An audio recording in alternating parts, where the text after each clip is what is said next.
Olá, estamos começando mais um MCZ Notícias e no dia de hoje vamos entrevistar o deputado federal pelo estado de Alagoas, Rafael Brito. Olá, deputado Rafael, seja muito bem-vindo à MCZ Notícias. Tudo bom, mozinho? Felicidade muito grande para mim estar aqui com vocês na manhã de hoje. Deputado Rafael, Natália, seja muito bem-vinda aqui à MCZ Notícias também, nossa jornalista conosco aqui na bancada no dia de hoje. Deputado Rafael, você está no penúltimo ano dessa legislatura. Como você avalia até aqui o seu mandato frente à Câmara Federal?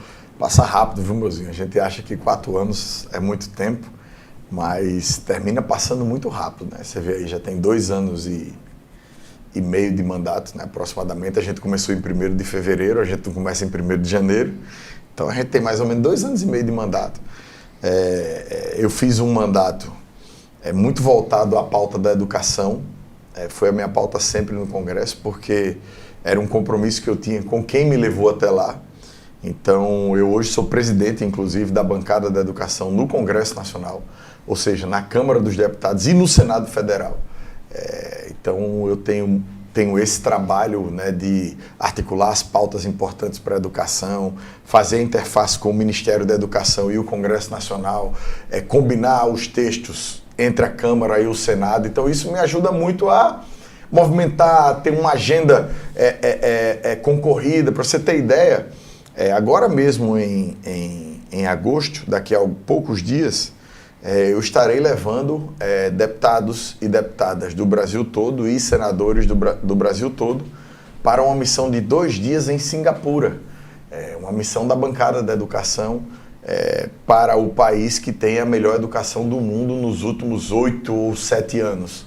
Então é uma missão de intercâmbio, uma missão de só 2 dias, né? A gente vai passar mais tempo no avião, sim, na ida e na volta do que lá em Singapura, mas é importante que seja uma missão assim, com muita agenda, uma missão importante. Singapura se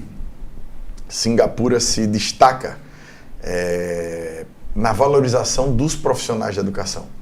E isso é muito importante. Lá eles têm uma cultura de valorizar o professor, uma cultura de valorizar o servidor da educação. Eles têm nessa valorização do trabalho do professor, muito além do salário, né? O salário é muito importante. Quando a gente fala de valorização profissional, sem dúvida o salário é importantíssimo. Mas a valorização da carreira do profissional professor é muito importante, e a gente vai ver lá, eles têm lá um Plano Nacional da Educação, eles têm um Sistema Nacional da Educação, né, que eu sou o relator também na Câmara dos Deputados. Então, assim, vai ser uma viagem muito importante para a gente. E aí, Rafael, quando a gente fala de educação, a gente tem visto, né, que nas últimas décadas as grandes nações, as grandes repúblicas que investem em educação, elas têm tido um salto de qualidade de vida, têm visto uma melhora sensível nas questões de índices humanos. Como é que você faz essa ligação, traça esse paralelo em relação à educação e o desenvolvimento humano e econômico de um país? Eu acho que é o mais difícil no Brasil, do político querer falar e querer trabalhar pela educação, é o que todo mundo diz na linguagem popular da política. Educação não dá voto. Criança não vota. Quem dá voto é saúde, quem dá voto é segurança pública. E na prática é o que a gente vê mesmo. Então, assim, você vê ali 20, 30 deputados no máximo que tratam da bandeira da educação de verdade, com conhecimento, com profundidade, Natália. E você vê 150 querendo falar de segurança pública, bandido bom é bandido morto, vamos dar tiro em todo mundo, prende, lá. É o que dá engajamento. É o que dá engajamento. Então, assim, essa barreira é uma barreira difícil, né, para o próprio prefeito. Não estou falando nem de deputado federal, mas o prefeito, o vereador, o governador, os deputados. Então, é uma barreira difícil cultural na sociedade. Mas as coisas têm mudado. O Brasil tem avançado na educação, ainda lento, de forma muito lenta, mas só para você ter ideia, o ensino médio só é obrigatório no Brasil desde 2004, se eu não me engano. Agora eu estou na dúvida se foi 2002 ou 2004. Muito pouco tempo. Tudo muito recente. E o nosso modelo de ensino médio não existe em canto nenhum do mundo. Até o novo ensino médio, o nosso ensino médio era de 4 horas diárias. Isso não existe em canto nenhum do mundo. No mundo inteiro são 7 horas. 7 horas, 6 horas e meia, 9 horas, 8 horas. Quase o tempo integral, né? Exatamente, que é o nosso tempo integral, que hoje é a exceção, mas era para ser a regra. A escola de ensino médio deveria ter 7 horas para todo mundo. Não é assim, tem 9 essa tem 7, essa tem... Hoje, pelo menos, a gente já conseguiu ampliar de 4 para 5 horas, né? Toda escola de ensino médio hoje tem 5 horas. Então é um processo lento, João. É difícil. O Brasil tem 220 milhões de habitantes, né? Pra você ter ideia, todos os países da América do Sul juntos, somados às suas populações, talvez não dê a população do Brasil. Somos um continente, um país continental. Exatamente. Pois é, e assim, o senhor saiu daqui, né, fez esse trabalho também na educação daqui do estado, né, no governo do governador Renan Filho, e foi para Brasília também carregando esse legado, né? E aí, falando em legado, falando em Alagoas e Brasil, o que é que você leva daqui e o que é que você consegue construir? Quais são as pontes que você consegue construir entre Alagoas e o nosso país de uma maneira geral? Ô, Natália, obrigado pela pergunta. Eu vou destacar uma, que a gente conseguiu até mais rápido do que o que eu imaginava de mandato. Em 2022, a gente lançou em 2021 um programa chamado Cartão Escola 10, que é um sucesso. As pessoas às vezes confundem com Escola 10, ficou o nome, mas é o Cartão Escola 10. O Escola 10 quem lançou foi Luciano Barbosa, ainda tempos atrás, que não tem nada a ver com o Cartão Escola 10. O Escola 10 é dinheiro voltado para as prefeituras. O Cartão Escola 10 é o dinheiro voltado para os alunos. E eu, em 2022, dizia, vou levar para o Brasil essa experiência, deu certo aqui. E a gente conseguiu criar no Brasil o Pé de Meia. Eu já em 2022, ainda não era nem deputado ainda, mas tinha sido deputado eleito, eu participei da equipe de transição do governo atual, justamente mostrando, do governo federal, justamente mostrando os resultados do Cartão Escola 10 em Alagoas para a equipe de transição do presidente tratar de educação. Depois o Camilo me chamou lá por várias vezes, o ministro Camilo Santana. Eu ainda como deputado, para falar de Alagoas, como era que funcionava o Cartão Escola 10. A ministra Simone Tebet, também tive várias reuniões com ela, ela falou muito sobre isso na campanha, mas você vai ver uma diferença. Na campanha presidencial ela falava de poupança jovem. Era um dinheiro que o jovem só ia poder sacar no final do terceiro ano. E a gente moveu o mundo, foi uma briga assim, gigantesca para mostrar que se o dinheiro do Pé de Meia fosse só no final do ano, pouca gente ia terminar. Quem tinha necessidade hoje, o dinheiro no final do ano não mudaria absolutamente nada. E aí a gente conseguiu, graças ao Cartão Escola 10 e graças a esse nosso trabalho, ter a bolsa mensal, que hoje os jovens recebem R$200 por frequência escolar todos os meses no Pé de Meia. Então essa foi uma conquista que eu digo a você, o Brasil hoje só tem o Pé de Meia porque Alagoas teve o Cartão Escola 10. Aliás, o ministro Camilo esteve aqui um dia desse com a gente na escola Princesa Isabel, jogamos bola junto, conversamos, e ele disse lá para todo mundo da comunidade escolar exatamente o que eu disse aqui agora. O Brasil hoje só tem o Pé de Meia porque Alagoas teve a coragem em 2021 de criar o Cartão Escola 10. Então isso para mim valeu o mandato. É uma referência, né? Sem dúvida. Deputado Rafael, como é que está a questão das emendas impositivas? Quais são as suas prioridades até aqui? Para quais municípios? Enfim, como é que tem sido essa questão das emendas impositivas? A emenda é um assunto muito polêmico, né, João? As pessoas às vezes não entendem a importância da emenda. A emenda parlamentar ela é fundamental para que o parlamentar possa levar aonde ele tem o seu voto, aonde ele tem a sua base política, principalmente, ações importantes para a população. Talvez, e eu não vou fazer o juízo agora, se a emenda é grande, se a emenda é pequena, se o valor está alto ou se o valor está baixo. Essa é uma discussão que a gente precisa de muito tempo para fazer. Mas a emenda é fundamental para o trabalho do parlamentar, é fundamental para o prefeito. O prefeito hoje não vive sem emenda parlamentar. Porque o que acontece é o seguinte, desde 2000 e não sei quanto, 2000 e pouquinho, não se reajusta, por exemplo, a tabela do SUS. E os municípios, se forem viver só da tabela do SUS, eles não têm o dinheiro para pagar a conta da saúde. Vão fechar as portas. Não, fecha total, acaba atendimento de saúde, do mais básico, não tem o dinheiro. Aí o que acontece? O governo vincula 50% da emenda parlamentar para ser obrigatoriamente investida em saúde. O que termina acontecendo é que o dinheiro do parlamentar... Na prática, ajuda esse custeio. Ajuda o custeio da saúde, ajuda o que está defasado no atendimento médico, ajuda a pagar as questões da saúde. Então, assim, ela é uma discussão muito mais ampla. Agora, o que a gente vê, né, João, às vezes, infelizmente, é que num ambiente com 600 parlamentares aproximadamente, você termina vendo algumas coisas que não são corretas. Tem boas práticas, tem más práticas, enfim. Eu lhe garanto uma coisa, tem muito mais boas práticas do que práticas negativas com o uso de emenda parlamentar. Isso eu tenho certeza das pessoas que eu conheço, principalmente das pessoas da bancada da educação, que é com quem eu convivo diariamente em Brasília, com quem a gente fala, com quem a gente conversa.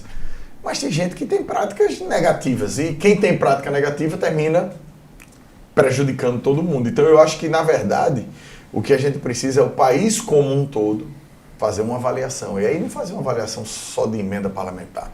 Vamos fazer uma avaliação dos super salários dos servidores públicos. Eu vi essa final de semana uma reportagem de um juiz que foi preso dirigindo bêbado, embriagado, e que no ano passado recebeu R$1.100.000 de salário. Salário e penduricalhos. Ultrapassando o teto constitucional. Totalmente, 3 vezes o teto constitucional.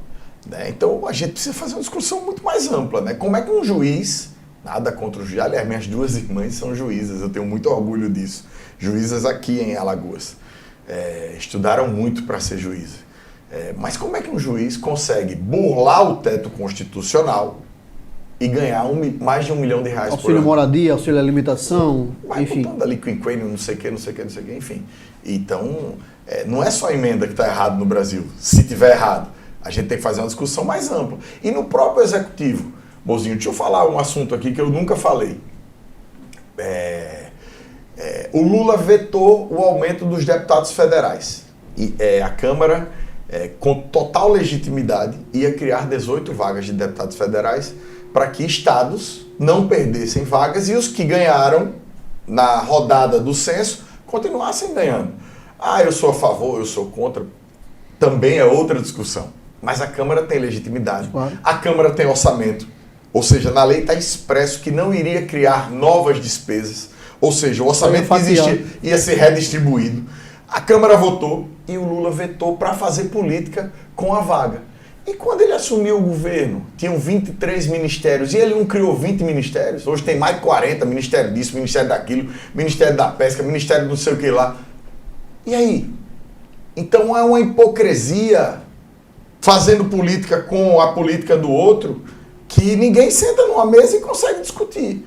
Porque assim, o executivo desrespeitou o legislativo? Totalmente. Ele podia ser contra, ele podia dar entrevista contra, ele podia fazer uma nota contra, ele não é obrigado a aceitar e achar que é certo. Ninguém é obrigado a aceitar e achar que é certo. Mas ele não poderia vetar uma decisão que é única e exclusivamente do Congresso Nacional. Faltou dialogar com o presidente, com os líderes. Diálogo teve demais. O que ele quis foi fazer política com a decisão do Congresso Nacional. A Câmara, o Congresso derrubar o veto? Exatamente. O que deveria ter... Mas agora não derruba, não tem clima. Acabou. Aí o que é que aconteceu na prática? O estado de Alagoas, o estado de Pernambuco, o estado da Paraíba, que são pobres, perderam cadeira de deputado para Santa Catarina, para o Paraná, Deputado Rafael, e vou além da discussão da perder a cadeira. Você falou agora há pouco a questão da emenda, como é importante, por exemplo, para a questão da saúde, da educação. Perde dinheiro, Natália. Perde cadeira, vaga e perde investimento. O Hospital da Mulher, o Hospital do Pilar, o Hospital da Zona da Mata vai perder dinheiro. Baixo. Alagoas perde, graças a essa decisão, R$400 milhões. Quem vai bancar isso agora? São quantos deputados a menos, deputado? Um deputado a menos. Na verdade, é o seguinte, redistribuição. Redistribuíram 18 cadeiras de deputados. Isso nunca aconteceu na história, tá? Primeiro, vamos partir do princípio que nenhum estado, desde que existe Congresso Nacional, nunca perdeu representação. Nunca. Isso nunca aconteceu. Vai acontecer agora. Alagoas perde uma cadeira. Aproximadamente 15% da sua representação. E em Alagoas perdendo uma cadeira, nos próximos 4 anos, Alagoas perde R$400 milhões. Nos próximos 2 anos, sem um reajuste, 800 milhões... 1 bilhão e 200 milhões então, assim, e assim por diante. Aí perde para quem? Para Santa Catarina, para o Paraná, para um estado que já é rico, perde para... O Rio de Janeiro perde 4 cadeiras, por exemplo. Perde para quem? Então, assim, é uma discussão muito mais ampla. Mas, infelizmente, as pessoas botam no fala, vai ter mais deputado, vai onerar, vão gastar mais. A discussão não é essa. Principalmente para um estado como Alagoas. Principalmente para a gente que está aqui. E eu preciso falar, a bancada de Alagoas toda votou a favor do aumento do número de deputados. Toda. Foi uma das poucas bancadas no Brasil que todo mundo com essa consciência da importância de ter um deputado a mais em Alagoas, votou em bloco, em conjunto, 100% pela manutenção da nossa vaga. Para a questão ideológica, partidária, política, enfim. Ninguém fez o jogo da hipocrisia. Isso é muito importante. Ninguém fez o jogo, porque podia ter feito. Claro, claro. Podia ter feito, de última hora ali dava o voto, querer aumentar. Inclusive tem um membro do parlamento, da Câmara, que é do Partido dos Trabalhadores, o próprio deputado Paulão poderia, não, vou votar junto com o presidente, que vetou, por exemplo. Então assim, perdemos, não tem mais clima. Essa discussão não volta após o recesso? Não tem um clima mais. No Senado a gente teve a quantidade de votos necessária.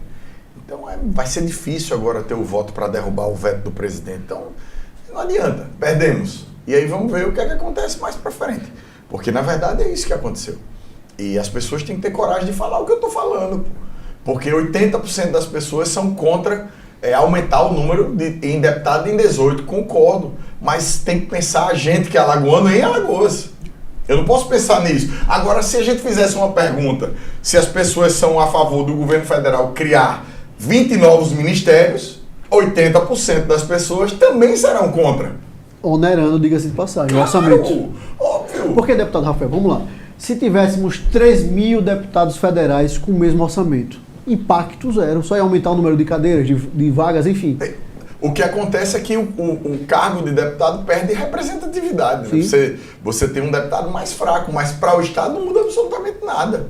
Né? Não muda emenda, não muda... Porque assim, o que a gente perde também é a emenda que a gente não vê. É o cara batendo na porta do ministério, falando com o ministro, tentando ajudar isso, defendendo uma bandeira, defendendo o Estado. A gente vai ter uma a menos. Então a gente hoje tem 9 vozes na Câmara dos Deputados. Os mais à esquerda, os mais à direita, os mais de centro. Não tem problema. E a gente agora vai ter 8 vozes. Alagoas com certeza perderá. Alagoas, o povo de Alagoas com certeza perderá. E o que eu estou te dizendo aqui é a verdade. O povo ser contra, assim, o povo de uma forma geral, por exemplo, São Paulo, que nem ganha nem perde. Todo mundo é contra, lógico, porque para São Paulo não muda absolutamente nada. Um estado outro grande que nem ganha nem perde, o cara, para ele tudo bem. Mas para a gente de Alagoas, que vai perder 400 milhões de reais, a gente não pode ser contra. Porque a gente já perdeu, essa é a verdade. Eu acho que essa questão, essas opiniões contrárias, né, da grande... dos eleitores mesmo que acham que vai aumentar mais os custos, é uma questão mesmo de narrativa, faltou esclarecer, faltou ser mais transparente nessas informações. O que é que faltou para esse debate, assim, sair um pouco ali do meio político e chegar no seio da sociedade? Natália, eu acho que não tinha jeito, porque assim, o cidadão que paga imposto, e todos pagam impostos, está cansado da política. Está cansado de todas essas discussões, de mais ministério, mais cargo, mais isso, mais aquilo. Então não tem jeito, era normal que o cidadão fosse contra. Mas a bancada de um estado como Alagoas, como a bancada toda fez, votou toda a favor, ela tem que pensar além. Que é no estado perder, por exemplo, 400 milhões de reais. Você não pode dar todo o voto lá, sempre ouvindo a sociedade. Porque se você precisasse ouvir a sociedade toda vez, você não precisa ter congresso. Era tipo assim, vamos decidir alguma coisa, todo mundo vota aí pelo celular, a população toda. Aumenta a pena de morte, sim ou não? Faz não sei o que, sim ou não? Vamos... Não precisa de congresso. O congresso é legitimar algumas pessoas por um tempo de 4 anos ser a voz da gente ali em Brasília e decidir o que a gente está querendo. Mas a gente ali, é óbvio, discute mais, tem uma visão mais ampla. As pessoas estão tocando sua vida, o cara não vai fazer essa conta. Isso é difícil dizer essa conta para o povo de Alagoas. Falo no sentido mesmo de apoio popular, né? Então falta um pouco do acesso mesmo às informações verdadeiras e entender, por exemplo, para os alagoanos entenderem o quanto o Estado perde, claro, e perderá nos próximos anos, né? Quanto a gente já perdeu, vamos dizer assim, a gente perdeu. Mas assim, é difícil porque em estados maiores, de maior população e de maior representação, não havia mudança. Então isso era difícil. Não teve esforço, então. Não teve, por exemplo, São Paulo. O cara ia dizer o que em São Paulo? O único discurso em São Paulo vai aumentar 18 deputados. O cara é lógico que é contra. Fez também o uso político da narrativa. Deputado Rafael, você falou em clima da Câmara Federal e a gente vê a questão aí dos filhos do Bolsonaro, nessa interferência política toda. E tem um deputado federal nesse meio, que é o Eduardo Bolsonaro. A Câmara vai discutir a questão da atuação do Eduardo Bolsonaro? Por exemplo, foram menos de 15 dias trabalhado na Câmara Federal. Como é que vocês, deputados federais, como é que vocês enxergam isso? Há uma tentativa de cortar na própria carne um tipo de atuação dessa que a gente vê que lesa os cofres públicos na prática? Na verdade, Mozinho, eu acho que muito pior do que isso, que já é muito ruim, é ele estar nos Estados Unidos conspirando contra o próprio país.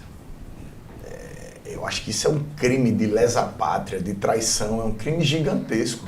Porque o que é que o Eduardo Bolsonaro está fazendo? Está nos Estados Unidos, fazendo com que um presidente americano taxe o país dele, ou seja, gerando aqui só no estado de São Paulo 120 mil empregos a menos, que saiu um estudo já esse final de semana, o impacto dessas tarifas, ou seja, 120 mil pessoas perderão o emprego porque ele está nos Estados Unidos trabalhando contra o seu próprio país, atrás de uma anistia para o pai dele.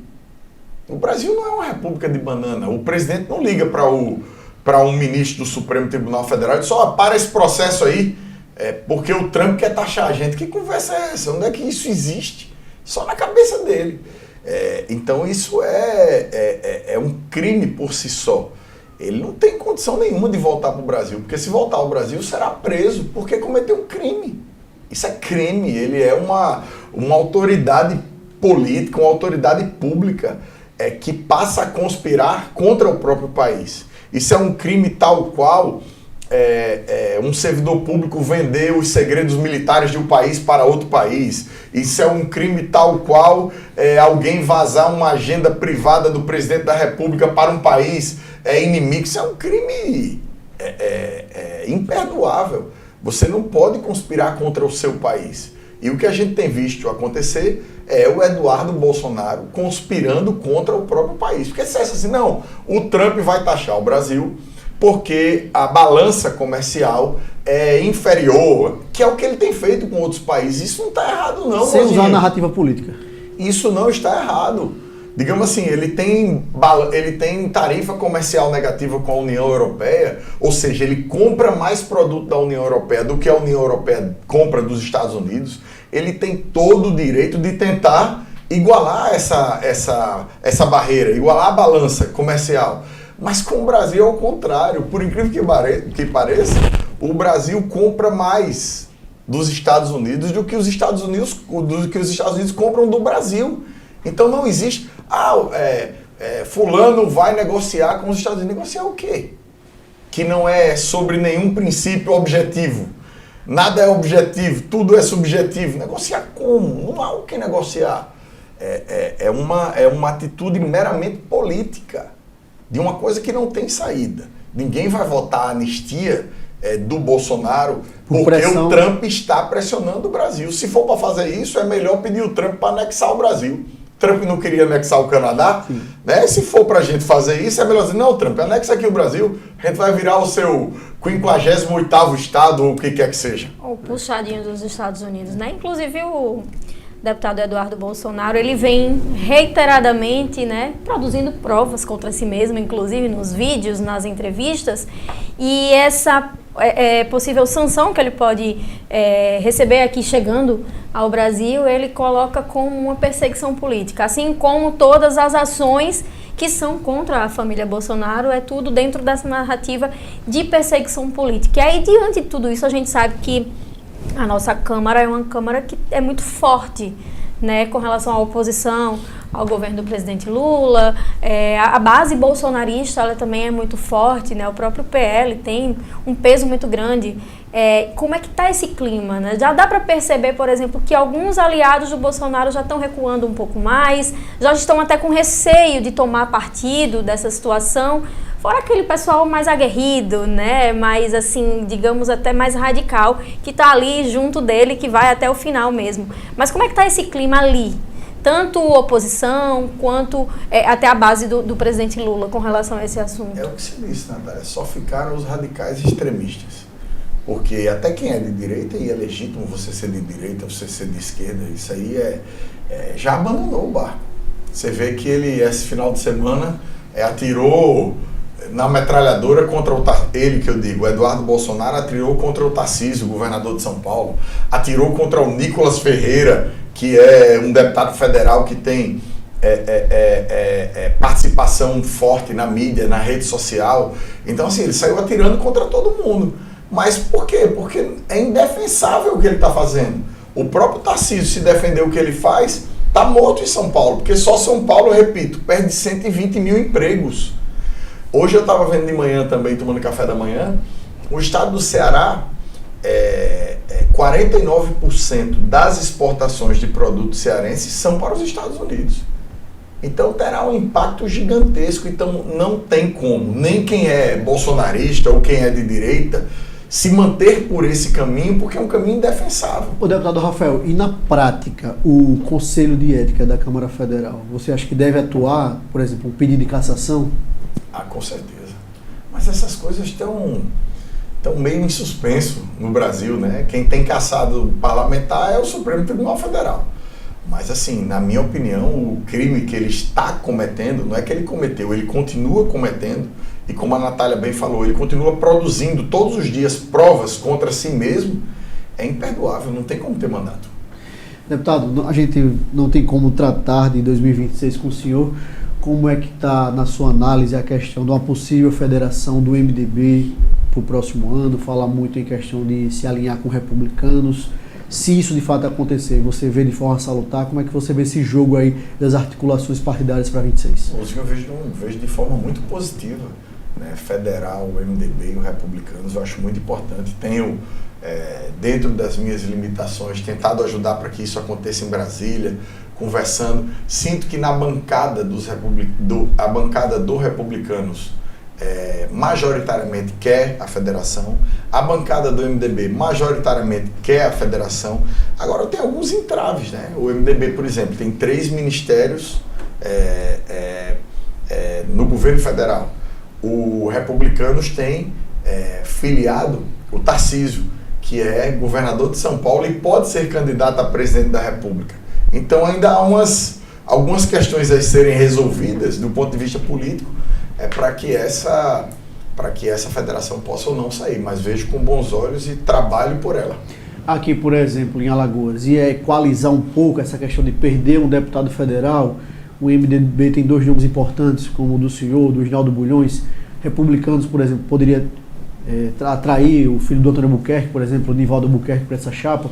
Você vê com bons olhos aqui também, de fato, essa questão desse alinhamento, essa tratativa para Alagoas? Claro, sem dúvida. É muito mais fácil de você fazer uma chapa, é muito mais fácil de você ter candidatos competitivos, porque o melhor lugar para você disputar uma eleição proporcional é onde tem vaga. Essa história de que você vai fazer uma chapinha ali para tentar ganhar uma vaga com menos votos, isso não dá certo, está provado que não dá certo. Então, o melhor lugar para você disputar um mandato é um local que tenha vaga para você disputar. Vaga e voto. Vaga e voto para você disputar. É isso aí. Deputado, ainda sobre 2026, comenta-se os 4 cantos aqui no estado de Alagoas, inclusive quem já fez manifestações públicas foi o senador Renan Calheiros de AMA, posteriormente o senador Renan Calheiros, ministro do Transporte, falando que deve de fato concorrer ao governo do estado de Alagoas. Como é que você vê esse retorno do governador Renan Filho para disputar novamente uma vaga aqui ao Palácio República dos Palmares? Você acredita que é salutar para o estado de Alagoas? Como é que você vê o retorno do Renan Filho para governar Alagoas? Você acredita que isso já está na boca do povo, digamos assim, já está na rua? Porque eu tenho feito muito evento, visitado escola, inclusive, e as pessoas já têm comentado isso comigo, os professores, as merendeiras, as pessoas já comentam isso comigo. E aí, o Renan, como é? Vai voltar? Como é que tá? Lá. Ou seja, eu sinto que as pessoas querem isso. Tem um anseio popular? Tem, eu acho que tem total legitimidade de concorrer. Vencerá a eleição, com certeza absoluta, pelo trabalho que fez e pela capacidade que tem. E sinto que as pessoas querem e anseiam por isso. O Renan Filho, na sua ótica, não tem adversário para 26? Não, acho que não é assim. Adversário todo mundo tem. Eleição é eleição e a gente, para ganhar, tem que disputar. Ele vai disputar a eleição com quem quer que seja, vencerá a eleição pelo trabalho, pela história que tem, por tudo que fez por Alagoas, os hospitais, a redução da violência, a transformação na educação, a área social, vida nova nas grotas, enfim, por todo o trabalho que ele fez no estado de Alagoas. Alagoas é uma antes de Renan Filho e outra depois de Renan Filho, mas disputa tem normalmente, vai ter disputa, vai ter caminhada, vai ter carreata, vai ter debate. O Renan Filho mesmo não foge de debate. Ele não é candidato de fugir do debate, independente de como estejam as pesquisas a favor dele. Então o Renan Filho não é candidato fujão. Então a gente vai ter uma eleição bacana, uma eleição disputada, mas sem dúvida a vitória do Renan Filho. O prefeito JHC tem estrutura e estatura política, moral, ética para concorrer com o Renan Filho?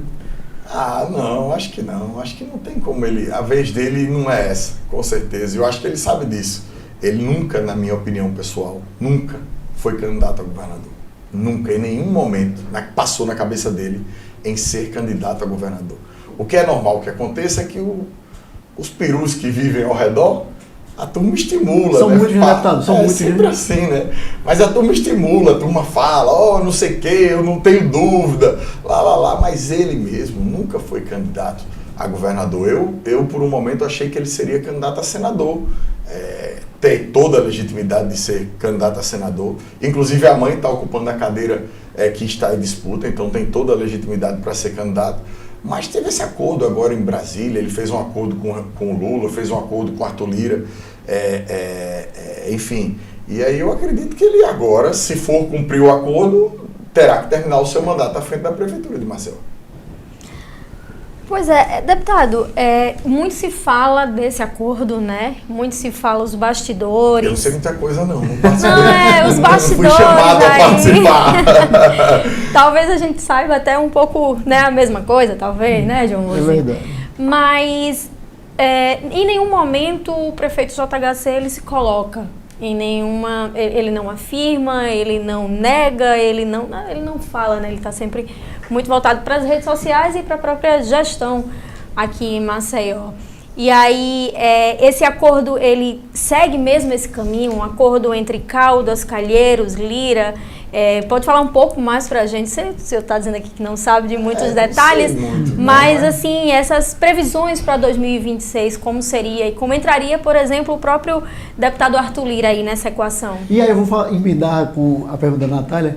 Quem o Rafael Brito gostaria de votar para o segundo voto de senador da República? Eu só tenho um voto, é o senador Renan Calheiros. Esse é o meu senador, não tenho segundo voto. Se pudesse votar 2 vezes, se pudesse era bom, quero certo. Porque é muito injusta essa eleição de 2 votos. Mas enfim, essa também é outra discussão. Mas o meu voto é do senador Renan Calheiros, esse está resolvido, garantido. Mas assim, eu tenho mais visto pela imprensa mesmo, né? O JHC ele tem essa característica de não falar, ele tem essa característica de não participar de entrevista. Então assim, a gente não tem como ouvir dele, mas que houve o acordo, óbvio que houve, né? Tem foto dele com o presidente Lula, com o João Campos, tem foto dele com o Arthur, então assim, óbvio que houve o acordo. Não sei, é um acordo, na minha opinião, politicamente importante, é um fato novo, um fato relevante, quebra um pouco as arestas, se vão estar juntos no mesmo palanque, eu acho que isso não está resolvido ainda, mas quebra-se num momento que é o gelo, aquela aresta do começo. Isso, se você olhar só para isso, não é ruim para Alagoas, você termina conseguindo trabalhar em coisas conjuntas, você senta a uma mesa, você consegue unir esforços por alguma coisa que seja importante para Maceió, ou por alguma coisa que seja importante para Alagoas. Agora, assim, se vai estar junto no mesmo palanque, como é que vai ser, realmente eu não sei dizer, eu não consigo responder você essa pergunta. Será que o prefeito JHC, se mantendo onde está e como está, ele não quebra um pouco a expectativa desse eleitor tão... com tanta ânsia que tem de vê-lo como governador, de vê-lo como senador, porque fala-se muito na internet, né? Nas redes sociais principalmente. Mas a rede social tem muito robô, né? Tem muito robô falando, aí o cara bota ali o robô para falar, bota os 1000 robôs para falar. Às vezes acontecem essas coisas, né? Eu não repito, assim, eu fiz um evento agora sábado, o lançamento de um programa espetacular do governador Paulo Dantas, que é o Corações da Paz. É um programa que faz parte da estratégia de segurança pública do governo do estado, não só do enfrentamento da violência, que tem sido presente, mas também da prevenção à violência. Poxa, acho que mais de 10 pessoas vieram falar comigo isso. Rapaz, o Renan vai voltar mesmo, o Renan vai voltar mesmo. Então, assim, o que eu vejo e sinto na rua é essa vontade de votar de novo e de ver de novo o Renan Filho como governador de Alagoas. E aí, deputado Rafael, quero fazer uma pergunta bem objetiva e também se o senhor tem essa vontade também de voltar para Alagoas. Você que já esteve no turismo, já esteve na Desenvolve, já esteve na educação.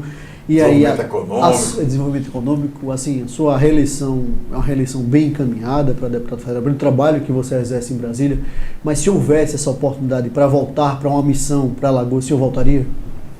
Você já disse a palavra, missão é missão, né? Se for uma missão, eu volto com bom grado, eu adoro estar aqui, o executivo é muito bacana, porque você realiza muita coisa. Eu estou muito feliz em Brasília, vou ser candidato de novo, a deputado federal, com certeza. Como você disse, pelo trabalho, a gente tem um ambiente favorável para a reeleição, mas eleição é eleição, você só decide no dia, tem que trabalhar muito até lá. Mas, óbvio, se for para trabalhar pelo Estado, aqui no Estado, sem dúvida me deixará com certeza muito feliz também. É uma missão que você toparia? Com certeza, claro. Tem tanta pasta que eu já passei, né? De repente eu volto para um, eu vou para outro, mas isso aí não sou eu que decido, isso aí é o próximo governador quem tem que decidir. Se for importante para o governo, eu com certeza estarei pronto para ajudar. Deputado Rafael, você concorreu a uma vaga, a uma disputa do executivo esse que era uma disputa muito difícil, o JHC tinha mais de 80% de uma aprovação popular, ainda é um anseio seu exercer um cargo executivo em Maceió, no estado de Alagoas, é algo que você planeja, que você projeta para a sua vida? Amorzinho, eu me diverti muito na campanha, foi muito bacana, me diverti. Andei. Você se arrependeu de alguma coisa? Não, de jeito nenhum, de forma alguma, eu faria exatamente as mesmas coisas que eu fiz. Eu fui para todos os debates, eu fui para todas as sabatinas, eu dei todas as entrevistas, eu fiz caminhada em todos os bairros, fiz carreata, andei porta a porta, conversei, entrei na casa de muita gente, de várias pessoas, tomei cafezinho, comi tapioca, bolo. Então foi muito divertido para mim e conheci uma realidade, às vezes diferente para quem vive afastado da periferia. Você é um político melhor depois dessa experiência? Ah, sem dúvida, sem dúvida, sem dúvida. Porque assim, a educação, ela já faz de você uma pessoa melhor, eu acho. Porque se você for um cara que se importa com o próximo, você passar pela Secretaria de Educação ajuda você a ver muita realidade que não é a realidade da que eu convivi na minha vida, né? A minha vida sempre foi muito fácil nesse aspecto. Alguns privilégios, deputado? Sempre tive, né? Meu pai sempre conseguiu me dar tudo que eu sonhava naquele momento. Então é uma realidade completamente diferente. E que não é desmerecimento, diga-se de passagem. Não, enfim, eu não tenho vergonha disso, Sim, eu claro. não me vergonho disso. Mas a educação ajuda muito nesse aspecto. Mas você conviver, você entrar na casa de um cidadão que já tem pouco na prateleira e dizer, rapaz, eu fiz uma tapioca aqui para você agora, com um cafezinho, poxa, aquilo é muito bacana, você comer um bolo, você conversar. Então isso lhe engrandece. E eleição, para ser bem direto na sua pergunta, eleição a cargo executivo nunca é uma decisão do candidato. Unilateral. Não, é sempre uma decisão do grupo que você faz parte. E a gente terá em 2028 vários nomes prontos para assumir essa missão. Então eu só tenho uma certeza em relação a 2028. O nome que o meu grupo escolher será o nome que eu irei apoiar. Você toparia de novo uma nova disputa para comandar Maceió? Faz tempo, deixa eu passar para 2026 antes. Deixa eu passar para 2026, que falta muito tempo ainda. A última campanha foi um dia desse. Acabou um dia desse, olha a quantidade de cabelo branco que eu tô. Ainda está se recuperando. Olha a quantidade de cabelo branco que eu tô, né? Falta muito tempo ainda. Ô, deputado, emendando isso aí, saber a sua opinião, o senhor defende eleições unitárias a cada 6 anos, 5 anos, é melhor? Cada 5 anos eu acho que era a melhor opção. Cada 5 anos, todo mundo no mesmo ano. é muito melhor para todo mundo, porque a gente ganha um mandato. Desgaste físico, emocional, financeiro. E você termina sem conseguir exercer o mandato direito, porque você vive em eleição. Né? Você vive o tempo todo em eleição. E você exercer o mandato é importante. Mas você às vezes não tem tempo de exercer o mandato, pensar um projeto de lei, acompanhar um projeto de lei, ir atrás daquela aprovação, porque você tem sempre que estar fazendo ato político, está em eleição. Então isso é ruim. A unificação, sem dúvida, é muito melhor para o Brasil como um todo e não só para quem está ocupando um cargo político. Deputado Rafael Brito, a gente agradece demais a sua presença aqui no MCZ Notícias. É sempre importante um homem público que tem um mandato otorgado pela população brasileira, alagoana, macionense, prestar contas do seu mandato junto à população através da imprensa, que é essa ponte, esse canal de conexão com você que está aí do outro lado. Deputado Rafael, a gente quer agradecer demais a sua presença e deixar um espaço para as suas considerações finais. Eu que agradeço. Considerações finais, pareceu o final da eleição. O debate, o final do debate. Estou passando um vídeo aqui na minha cabeça, um filme, mas eu que agradeço, parabenizar vocês pelo trabalho. Dizer que foi muito bacana para mim estar aqui, que eu estou muito feliz com tudo que a gente tem construído como grupo, né? O governador Paulo Dantas, o Renan Filho, enfim, todo mundo, o senador Renan. Eu acho que eu estou num momento bacana com o nosso líder Isnaldo e esse é o caminho que a gente deve seguir. Mais uma vez, obrigado, deputado federal Rafael Brito, a minha companheira de bancada, Natália Barros. Muito obrigado a todos vocês e até o próximo MCZ Notícias. Tchau, tchau.